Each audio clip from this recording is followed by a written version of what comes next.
حذیفہ بن یمان کو نبی علیہ السلام نے فرمایا تھا جب فتنے ہوں گے تو آپ مسلمانوں کی جماعت یا امیر سے چمٹ جانا. جی بالکل یہی ہے نا جی. اور حضرت حذیفہ نے یہی نصیحت محمد بن حذیفہ اپنے بیٹے کو کی تھی. انہوں نے تو ساتھ یہ کہا تھا کہ جس طرف حضرت علی ہوں ان کے ساتھ ہونا. تو فتنوں کے دور میں جب امیر موجود ہو تو بالکل جب خلفائے راشدین امیر کے طور پہ موجود تھے, ہم یہی کہتے ہیں کہ یہ حدیث اسپیسیفکلی ان کے اوپر فٹ ہوتی ہے کہ جب خلیفہ راشد موجود ہے تو انہیں اپنے 1.5 اینٹ کی مسجد یا پارٹی جتھا لادہ نہیں بنانا چاہیے تھا, مولا علی کی بیعت کرنی چاہیے تھی. اسی لیے مولا علی نے ان کے اوپر جنگیں مسلط کی, بلکہ وہ جنگیں تو حضرت علی پہ انہوں نے مسلط کی کیونکہ وجہ وہ بنے. حضرت علی نے تو قرآن کا حکم پورا کیا ہے کہ جب کوئی مسلمانوں کا گروہ بغاوت کرے تو اس کے خلاف قتال کرو. جی صحیح مسلم میں حدیث ہے جب ایک خلیفہ کی بیعت ہو جائے اور کوئی اور سر اٹھائے اسے قتل کر دو.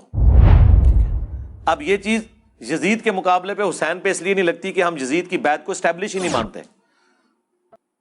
اس کی بیعت تو تلوار کے زور پہ لی گئی ہے, جبکہ حضرت علی کی بیعت کنسنسس کے ساتھ ہوئی ہے.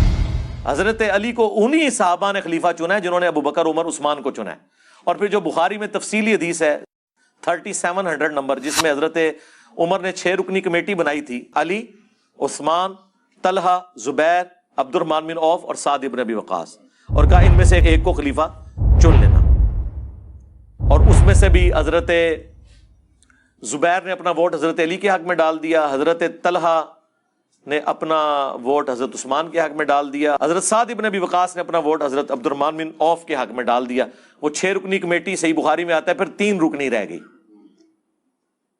اور ان میں سے بھی عبد الرحمن بن عوف نے کہا کہ مجھے تو اس معاملے میں نہیں, میں پہلے 2 خلفاء کے ساتھ بھی وزیر تھا, تم میں سے بھی جو خلیفہ بنے میں اس کے ساتھ وزیر رہوں گا. پھر پیچھے حضرت علی عثمان رہ گئے اور عبد الرحمن بن عوف بن گئے جج. اور دونوں نے کہا کہ آپ جو فیصلہ کریں گے ہم مانیں گے.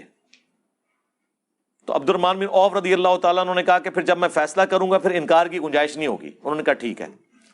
تو انہوں نے کہا پہلے تو میں تمہیں والنٹیئرلی کہتا ہوں تم دونوں میں سے ایک خود بخود سٹیپ ڈاؤن ہو جائے تو دوسرے کو ہم خلیفہ چن لیتے ہیں. تو حضرت عثمان نے کہا کہ نہ میں ہوں گا, حضرت علی نے کہا میں بھی نہیں ہوں گا. اور یہ کوئی لالچ نہیں تھی, وہ یہ سمجھتے تھے دونوں کہ ہم مسلمانوں کی خدمت, انہوں نے اپنی کوئی ذاتیات تو نہیں کرنی تھی. یا جن کی پوری زندگی قربانیوں سے عبارت ہو انہیں کیا تکلیف ہے. حضرت یوسف علیہ السلام تو پیغمبر تھے, انہوں نے بادشاہ وقت کو کہا تھا کہ مجھے وزیر خوراک لگائیں, میں امین بھی ہوں اور اس معاملے کو بہتر طریقے سے چلا سکتا ہوں. تو آپ یہ کہیں گے حضرت یوسف لالچی تھے؟